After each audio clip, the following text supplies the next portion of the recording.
ایک استاد نے اپنی کلاس میں داخل ہوتے ہی اپنے اسٹوڈنٹ سے پوچھا، تم سب کی نظروں میں کون سی چیز انسان کو خوبصورت بناتی ہے؟ سب شاگردوں نے مختلف جواب دیے۔ کسی نے کہا بڑی آنکھیں، کسی نے کہا کتابی چہرہ، کسی نے کہا بڑا قد، کسی نے کہا سفید رنگ۔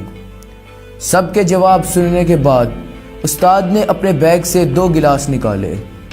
ایک شیشے کا انتہائی نفیس اور خوبصورت رنگوں والا گلاس تھا اور دوسرا مٹی کا بنا ہوا بھدا سا۔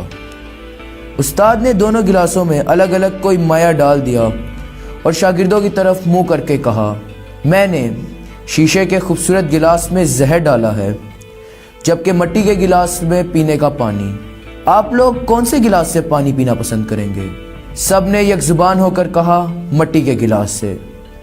استاد نے ایک دم کہا، جب آپ کو ان گلاسوں کے اندر کی حقیقت معلوم ہو گئی تو ان گلاسوں کا ظاہری حلیہ اور رنگ و روپ کی آپ کے لیے کوئی اہمیت نہیں رہی۔